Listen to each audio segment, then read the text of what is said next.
SMA masuk IPB tahun 91 angkatan 28. Habis itu di program studi budidaya perikanan aquacultur sampai 95. Itu saya langsung S2 bidang pengelolaan sumber daya alam dan lingkungan. Lulus tahun 99. Setelah itu tahun 2001 saya ke Jerman selama 6 bulan untuk training coastal management, pengolahan pesisir. Setelah itu saya pulang sebentar, itu ke Jerman lagi, itu S3. Tahun 2002 pulang 2003. Bidangnya itu marine ekologi laut. Nah, sekarang jadi dosen di perikanan di PB. Itu. Oke. Secara umum nih Om, kayak bagaimana sih kayak perikanan di Indonesia tuh menurut Om? Oke. Perikanan secara umum ya. Iya. Indonesia itu produsen ikan laut nomor 2 terbesar di dunia. Setelah Cina yang satu, Indonesia nomor 2. Itu data dari FAO. Kemudian ikan di laut kita itu seluruh Indonesia itu kalau ditangkap itu lebih dari 12 juta ton setahun. Itu diambil ya berbagai itu masih sustainable artinya dia bisa berkembang biak terus. Ya. Sekitar itu. Tapi produksi yang tercatat itu sekitar 6 sampai 7 juta saja yang resmi tercatat. Jadi ada yang tidak dilaporkan itu sekitar 30%. Bukan orang nangkap, nelayan nangkap itu kan nggak terdata. Nah, kemudian di samping tangkap kita juga ada perikanan budidaya. Itu ya, tangkap itu kan kita ngambil ikan di laut atau di sungai atau kayak nelayan gitu loh, pancing, jaring gitu kan. Jadi kalau yang budidaya itu kita piara. Oh iya. Kita piara ikan itu. Nah, jadi ikan yang dimaksud sebagai produk perikanan itu tidak hanya fishes ya, fishes itu ikan yang bersirip itu, kayak gurame, kayak apa ya kan, ternyata ikan tuna ya, ikan tongkol, itu kan ikan tuh ada siripnya kan, tapi juga termasuk rajungan, tahu? Rajungan tuh milik kepiting. Oh iya, tahu. Ya, dia tuh bahasa Inggrisnya blue swimming crab, kan dia tuh berenang. Jadi crab kepiting yang bisa berenang, namanya rajungan kalau bahasa Inggris. Ada lagi kepiting yang nggak berenang, yaitu dia di mangrove aja, dia di tempat kau tuh hitam budit, dijual kan? Nah itu kepiting yang rajungan saja ya, contohnya itu kita itu lebih dari 4 triliun setahun dari ekspor rajungan sana. Terus yang kita besar juga udang lebih besar. Nah yang paling besar ikan tuna. Oh iya benar. Ikan tuna itu kita nilai ekspornya paling besar. Nah di samping ikan juga ada jenis octopus. Octopus itu gurita, ya. Nah itu juga kita ekspor ke Amerika, ke Eropa dan sebagainya. Yang lain apa lagi? Nah yang budidaya yang termasuk perikanan juga itu kalau di laut, rumput laut. Rumput laut itu produk perikanan. Dia itu biomasanya ya, kilogramnya dia paling besar. Kalau kan pernah ada yang pernah ke laut nggak? Saya Pernah ke Pulau Seribu udah pernah? belum. Udah pernah juga. Bagus ya Pulau Seribu. Kita main di laut. Cuma memang kita itu sebagian besar nelayan kecil. Cuma kayak luar negeri. Itu nelayan kita banyak. Di Pantura itu. Nah itu perikanan tangkap. Kalau buku keberlanjutan dengan tangkap. Jadi cuma bisa. Nah, jadi kalau kita lihat sini ya, perikanan secara umum. Nah, jadi apa itu perikanan, kemudian ini sistem alamnya perikanan, ikan dan lingkungannya, itu kan satu sistem. Jadi ikan, air, lingkungan dan seterusnya. Ini pelajaran S3 ini berarti. Terus ikan dan lingkungannya juga. Nah kalau ini ikan dan orang, ya ini bidang-bidang sosial saya. Jadi bagaimana mengelola mulai dari ikan itu ditangkap oleh kapal, ya, kemudian di dalam kapal itu ditangani supaya nggak busuk, terus didaratkan di pelabuhan, nanti di pelabuhan baru dijual. Nah kemudian yang ketiga perikanan itu juga bagaimana pemerintah berperan, bagaimana aturan dibuat, bagaimana penelitian dilakukan, itu satu hal. Jadi ada 3 hal di perikanan.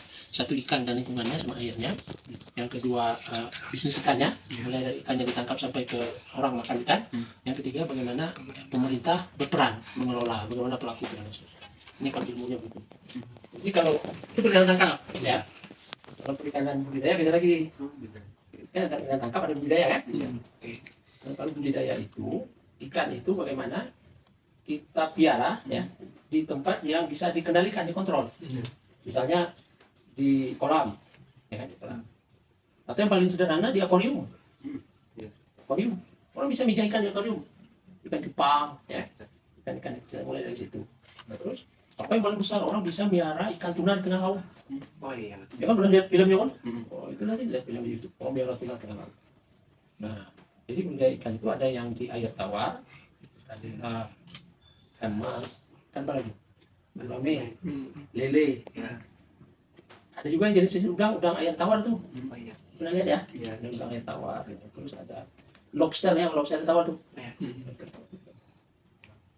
Kalau di laut ada udang laut, ada lobster juga. Oh iya. Nah, lobster itu kalau kalian ikuti Indonesia itu, oh benih lobsternya saat itu cuma diekspor ke Vietnam. Oh iya. Misalnya kayak ketiga kemana. Terus yang di budidaya juga di hati kerapu, tahu ya? Kerapu. Terus apa lagi ya? Kalau yang bukan ikan itu teripang itu nah, teripangnya kayak belata. Tadi. Terus itu, dia bahan obatnya bagus. Terus kerang, Oh iya. Kenapa? pernah lihat kerang hijau di kalau kita naik pesawat mau turun ke Jakarta itu banyak kayak pagar-pagar tengah laut. Iya. Nah itu orang biara kerang hijau tuh. Oh. Jadi kerang hijau, kerang kayak kerang biasa. Ini dia benihnya itu dari alam nanti nempel ke tali-tali nanti dipanen. Itu banyak. Budidaya kerang, budidaya ikan, budidaya rumput laut, di lautnya. Tempat budidaya juga beda-beda. Ada yang berbentuk kolam, ada yang berbentuk tambak, gede. Oh iya. Tambak ya orang biar udang tuh. Hmm. Terus ada juga yang bentuknya apa namanya jaring apung. Ada yang pernah kecil rata, saguling. Jadi ya kayak kelamin gitu ditaruh gitu kayak jaring, ditancap atau di ini nanti ikannya di dalamnya dipiara. Oh. Nanti kalau lihat di YouTube jaring apung dia. Nah, terus ada juga yang modelnya di pulau yang besar, ya, dia piara ikan di tengah. Nah, modelnya itu. Terus kalau budidaya juga yang dia lakukan itu ada benihnya yang dia sudah bisa membiarkan diri, jadi ambil induk, misalnya induk ikan kerapu diambil dari laut, dipelihara di pembenihan, nanti dia berkembang biak, dia bisa nelor Oh iya. di pembenihan kita. Nah, dekat rumah ini ada nanti anaknya baru dipelihara. Gitu, ya. Nah, ada juga yang kecilnya kayak tuna tadi, tuna kecil yang ukurannya segini misalnya. Nah, nanti dipelihara di jaring apung di tengah laut itu sampai gede. Oh. Mereka tuna yang paling mahal itu terakhir itu bisa 3 miliar di pasar Pala Kucek. Mereka lelang tuna apa? Itu. Itu jadi ya, nah, budidaya tadi dari benih. Kemudian hal yang dibutuhkan budidaya itu adalah makanannya.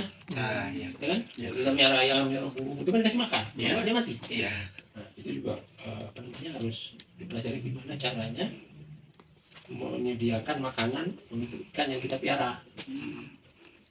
Dan kalau perikanan tangkap, biaya yang paling besar itu adalah biaya bahan bakarnya. Oh, Kapal iya, itu kan benar, di kapal. solar apa gitu kan, bisa 60% biaya untuk operasinya itu. Kalau budidaya, biaya yang paling besar itu biaya pakan. Nah. Jadi bisa 60% juga biayanya. Jadi kalau kita melihara ikan nila itu dari ukuran misalnya 1 kilo 10 ekor, ya kan segede gini tuh, kalau di kilo kan dapat 10 ekor atau 15 ekor sekilo. Nah, Nah, jadi kalau piara di kolam, nanti dia jadi sekilo 2 atau sekilo 3 kan? oh iya. Udah itu kan? Iya. Itu bisa 3-4 bulan. Nah, jadi dari yang satu itu misalnya menjadikan dia 1 ekor itu jadi 1 kilo, yang misalnya dari kecil itu 100 gram jadi 1 on, Iya. 1 ekor. Terus kita bikin dia 1 ekor itu sekilo misalnya, kita piara kan? Iya, betul. Nah, dia itu perlu kita kasih makan paling tidak itu sekitar 1,5 kilonya. Kasih pakan itu. Kadang-kadang bisa sampai 2 kilo. Jadi dari ikan kecil, dari ikan besar. Jadi modalnya kita itu bikin dia sekilo ya di cara itu contoh ikan kecil itu. Jadi harga pakan umpan sekilo itu berapa? Sekarang sekitar 13.000 sampai 14.000 Oh iya. Nah, hitung-hitungan bisnisnya berarti 13.000 kali 2 itu 26.000. Biaya miaranya saja, untuk beli makanannya bisa 25 sampai 26.000. Itu biaya terbesar. Jadi kalau ilmunya bagaimana? Ilmu pakan efisien, bagaimana memberikan makannya.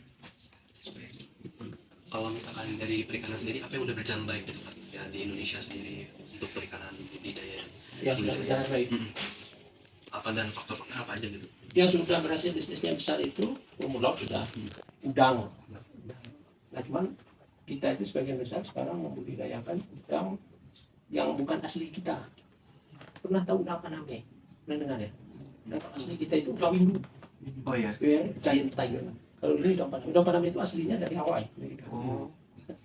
Udang Paname ini sekarang banyak dibudidayakan di kita karena dia ini bandel ya, dia kayak ikan nila. Jadi dia bisa hidup di kondisi lingkungan yang tidak sebaik udang kita itu. Kemudian salinitasnya dia juga kisarannya cukup hebat. Dia bisa dari air payau sampai air laut dia bisa hidup. Ikan nila juga sama tuh. Nila kan taruh di sini kita lihat. Dia bisa dipelihara di air laut. Terus itu nih ya. Kan nila itu juga bukan asli ikan kita ya. Dia tinggal di sungai Nil. Ini ikan asli jadi. Udang udah berhasil, rumput laut udah berhasil. Ini udah jadi industri itu. Oh, apalagi yang besar. Kerapu kita udah bisa, kerapu. Ya. Kemudian ada bawal air tawar, bawal tawar ya. Kalau ikan tawar umumnya bisa semua tuh yang besar. Nila, gurame, lele, ikan mas, apa lagi? Sebenarnya bisa semua. Kalau ikan laut yang udah jalan rutin itu yang rumput laut, kemudian udang, kemudian ya saya boleh bilang kerang hijau itu termasuk ikan rutin juga. Cuma benihnya dari anak, nggak dikasih makan ya, kan dia makan dia dari anak. Kemudian bawal laut udah daerah orang. Itu yang besar. Nah tuna masih mahal karena biaya pakannya itu. Oh iya benar. Kalau misalnya dia mau bikin tuna sekilo, dia harus nyediain. Kalau ikan laut lebih tinggi lagi. Dia nggak 2 kalinya, bisa sampai 7 dan 10 kalinya. Jadi kalau mau bikin ikan tuna sekilo, kita harus kasih makanan dia kayak 10 kilo. Termasuk ikan kerapu juga. Itu namanya kompresi pakan. Jadi orang bisnisnya perikanan itu budidaya ngitungnya itu. Kalau 10 kali bisa harga pakannya 15.000, enggak lah murah, enggak sampai 15, misalnya 10.000 aja. Ya sekitar. Nah jadi kalau dia mau bikin ikan kerapu 1 kilo dari kecil itu, kalau 10 kalinya paling nggak dia kan perlu 100.000. Jadi ikannya harus bisa dijual di atas itu. Di atas 150.000 sekilo. Nggak bisa dia mau. Kan dia makan. Iya benar. Ya. Kalau rumput laut nggak perlu kasih makan. Ikan nila kasih makan, lele kasih makan. Ya. Apalagi. Terus ada juga teknologi juga yang baru itu, namanya bioflok. Bioflok itu untuk budidaya ikan lele, ikan nila. Jadi caranya kotoran si ikan itu diolah oleh bakteri, jadi makanan dia lagi. Jadi kalau itu kan buang dia kalau nggak dimakan kan. Nah ini diolah sama bakteri, udang juga sudah. Jadi sisanya itu nanti jadi makanan dia lagi. Jadi makanan si biota itu. Jadi dia secara pakan lebih efisien kan. Dia pakan juga kurang. Dan karena kalau buangan kotoran itu nggak dimanfaatkan dia jadi limbah. Nah kalau limbahnya ini nggak dibuang, nanti dia siang itu malam hari itu kan dia ada bakteri di situ. Dia nyerap oksigen tuh untuk proses metabolismenya biologi aja. Ketika dia nyerap oksigen di airnya berkurang. Si ikannya mengapa kekurangan oksigen juga. Kompetisi dia. Ya. Nah, sehingga kalau lihat kolam yang ikannya padat suka dikasih kincir itu. Kalau di akuarium kita kasih aerator. Tujuannya menambah oksigen di dalam itu. Dalam tempat kita melihara ikan. Kalau enggak dia matikan kita. Kalau yang belum berjalan baik dalam perikanan apa nih? Budidayanya atau apanya? Budidayanya dengan cara mungkin. Kalau dari sisi teknis pakan kita bahan bakunya sebagian besar masih impor. Ya, semua juga ayam juga sama, orang merah ayam bahan baku masih. Kalau itu dari ketemu ikan, dari Chili biasanya diimpor dari daerah. Karena gini, kita kan daerah tropis nih. Mereka itu daerah 4 musim. Betul. Ada winternya. Iya. Kita nggak ada. Kita hujan dan panas doang. Nah, kita itu memiliki biodiversity, keanekaragaman hayati laut itu termasuk terbesar di dunia. Ya. Nah, kalau keragamannya tinggi, banyak macam-macamnya. Jumlah per jenisnya itu nggak terlalu banyak. Jadi itu misalnya kita ada 2.000 jenis ikan. Tapi setiap ikan itu nggak banyak tomnya. Oh iya betul. Nah, beda misalnya di daerah seperti Cili gitu. Iya. Nah, dia ikan sardennya aja, tapi jumlahnya jenis ikannya nggak terlalu banyak, kan, tapi satu jenis itu dia melimpah, sehingga dia bisa digunakan untuk pakan ikan, untuk tepung ikan. Kenapa ikan kita nggak bisa bikin tepung, misalnya ya? Karena orang mending jualnya langsung, kalau dimakan orang, ngapain lu diolah untuk makanan ikan kan? Jadi harganya tinggi. Ikan ruca aja, ikan sisa-sisa itu kita laku tetap. Jadi ini kendalanya di pakan, jadi teknologi pakan sama teknologi pembenihan.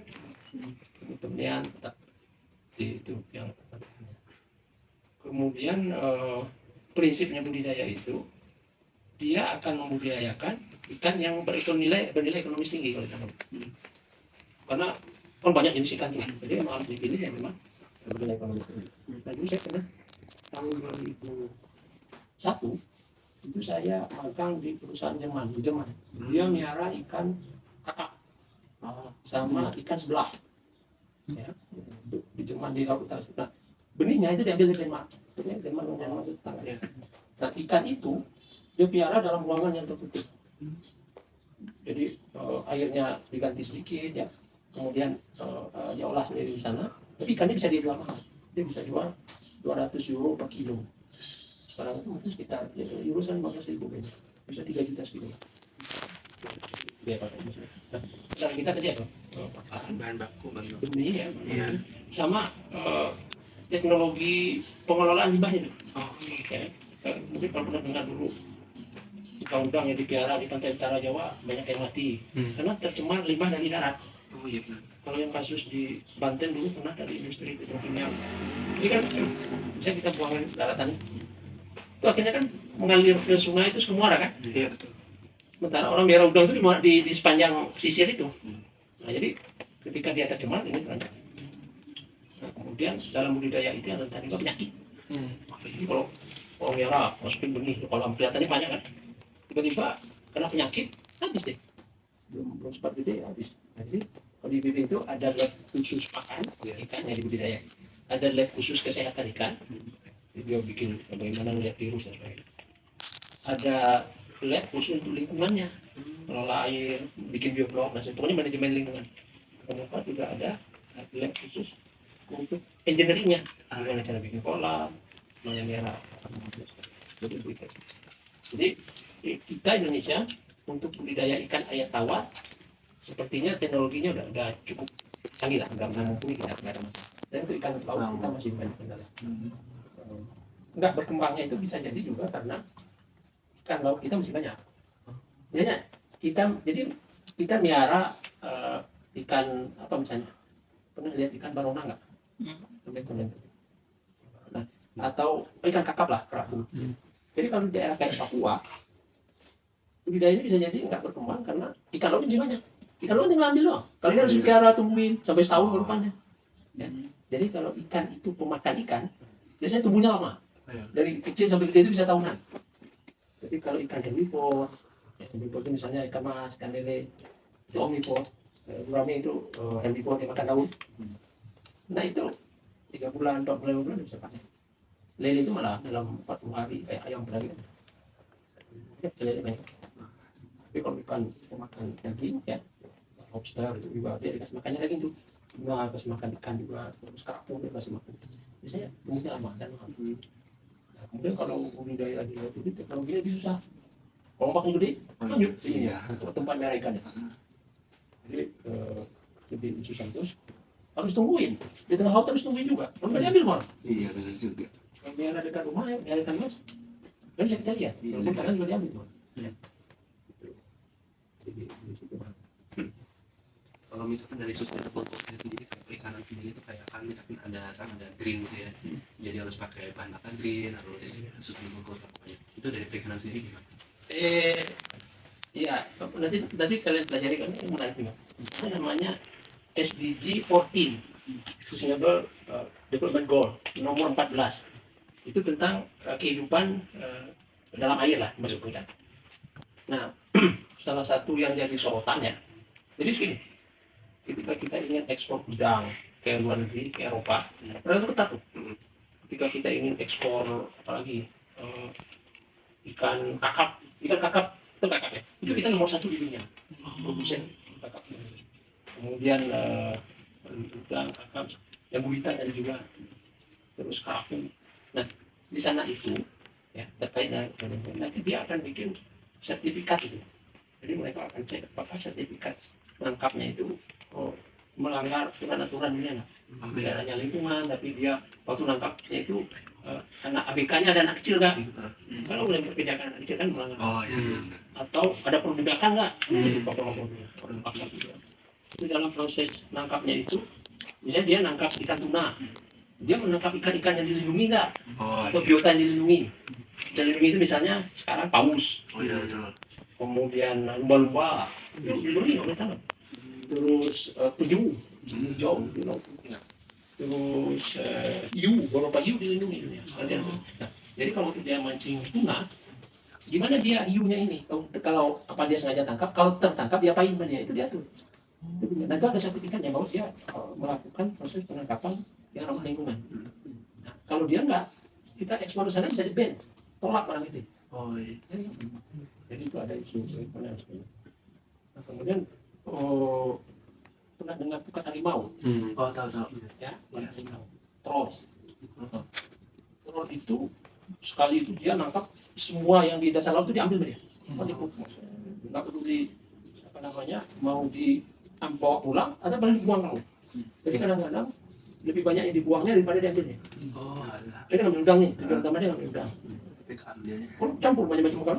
Udangnya paling 20%, 30%, sisanya kalau di Papua sini buang aja. Bukan dia nggak bernilai, tapi di dalam kapalnya itu ada tempat nyimpan ikan, namanya palka. Jadi udah penuh mau udang itu. Jadi kalau si yang nggak bernilai tinggi dimasuki juga situ, rugi dia. Tapi buangnya kalau. Nah, itu yang isu lingkungannya. Yang ini itu harus diatur. Nah, di kita bukan harimau dilarang prinsipnya. Jadi nggak mau. Tapi di Australia boleh kan? Mereka malah dapat sertifikat ramah lingkungan. Karena di akan hilang bukan masukin nanti ikannya ngumpul semua di sini. Karena lihat filmnya di YouTube. Nah, tapi dia itu dibikin ruang sehingga penyu bisa lolos. Jadi waktu dia nangkap itu dia buat tempat yang memungkinkan hewan-hewan dilindungi itu bisa nggak ketangkep. Jadi dia dianggap ramah lingkungan. Jadi sehingga dia boleh. Nah, itu penangkapan ya. Kalau budidaya yang ramah lingkungan itu isunya adalah ketika bikin tambak dia merusak hutan bakau nggak? Kayak kalau sawit juga sama kan? Iya betul. Kenapa minyak kita itu ketika diekspor ke Eropa itu sering jadi isu lingkungan? Karena dia nggak merusak hutan tropis. Ketika dibuka bumi yang luas, hutan-hutan alam ditebak kan? Iya betul. Padahal dunia menganggap hutan alam itu untuk menyerap karbon, untuk mengatasi isu perubahan iklim kan? Jadi ditambah udah sering jadi isu lingkungan mangrove. Nah, di perikanan karang itu benar karang ya. Di Pulau Seribu yang karang-karangnya banyak kan? Orang sering kadang-kadang pakai bom. Tujuannya supaya ikannya nanti mudah diambil, kapal-kapalnya. Atau dia pakai jaring sambil berenang. Ikan kan sembunyi di karang tuh, kumpulin karangnya. Nah itu semua itu untuk ekspor itu dia harus laporkan. Nanti perusahaan itu tidak ada sertifikat. Nah itu yang saya lakukan. Karena itu kita harus ikut karena Kita mau ekspor. dia nggak mau terima. Jadi kita sambil minum. Mau minum jus atau minum air? Ya kan? Lagi di sisi regulasi ya. Regulasi pernah dengar Bu Susi dulu? Bu Susi. Dia apa? Dia tangkap ini kan kapal ya. Itu kapal-kapal yang melanggar tadi itu. Ya. Kemudian alat tangkapnya nggak sesuai, dia dapat tempat harimau. Terus lagi dia misalnya ya kayak tadi di Papua itu pernah ketemu dia bilang ada perbudakan kapal gitu ya. Jadi dianggap. Nah yang lain kalau kita tangkap pernah lihat peta Indonesia. Jadi bisa kasih lihat petanya ada ini ya. Mau dikasih lihat? Boleh. Ini ya, dikasih lihat ya. Tadi Pak. Oke, baik. Oke. Ada petanya. Ini peta perikanan dunia nih, yang terbaru. Jadi yang dulu ini tahun 1950. Wah, ini perikanan mesti nggak jadi dokter kalian. Ini tahun 2023. Dulu itu perikanan tangkapannya ada budaya belum ada ini. Itu katanya. Budaya itu baru muncul tahun 1990. Karena ikan laut udah mulai turun. Ini mulai turun aja. Ini dia masih banyak. Jadi budidaya. Budidaya. Nah sekarang tahun 2024 ini antara ikan budidaya, budidaya ini ikan tangkap nama ikan budidaya hampir seimbang. Jadi di dunia itu sekitar 180 juta ton setahun. Dan dari tangkap separuhnya, sekitar 80, sisanya budidaya. Karena ini tuh nggak cukup ngasih protein orang, jadi budidaya. Nah budidaya ini berkembang pesat di Cina. Mereka berkembang pesat. Ya, nah ini kondisi di dunianya. Nah, Indonesia di sini. Nah ikan yang tadi itu tangkapan dari seluruh dunia ini. Ya, jadi dunia ini dibagi beberapa daerah penangkapan. Indonesia itu ada dua tuh. 57 sama 71. 71 itu Pasifik. Jadi kalau di sini 57 itu Samudra India. Hebat. Pernah dengar sebelumnya? Nah, ini, ya. Nah, kita itu bagi 11 daerah perikanan kita itu. Jadi ini yang tadi 57 itu, 571, Samudra India, Barat Sumatera sama Selatan Jawa itu satu daerah sendiri. Ya. Nah, terus ini Pasifik 71, mulai dari Selat Malaka, Laut Natuna, ya, Laut Jawa, ini Pulau Jawa nih coklat, pulaunya yang ini laut. Terus ini Sulawesi. Nah ini di utaranya Maluku. Nah kemudian ini di ini di sekitar kakinya Maluku sampai pernah dengar Laut Banda. Nah di sini Maluku dan Papua. Nah ini di utaranya Papua. Nah ini berbatasan dengan Australia. Jadi pengelolaan perikanan Indonesia itu dibaginya jadi 11 wilayah gini pengelolaannya. Jadi dia nggak bisa dibagi per provinsi. Karena ikan yang ada di Aceh sama ikan yang ada di Riau ikan itu juga. Dan dia nggak menong, dia berenang. Jadi ikan yang di utara sini dengan ikan yang di ini kan Aceh, Perkiraan, ini Medan, Sumatera Utara, ini Bengkulu, Padang, Lampung. Ikannya ikan itu juga. Makanya ngelolanya harus satu Dan paling banyak penangkapannya di mana? di sini Pantai Utara. Yang paling banyak. Jadi nelayan dari Pantura itu dia kemana-mana sampai Papua.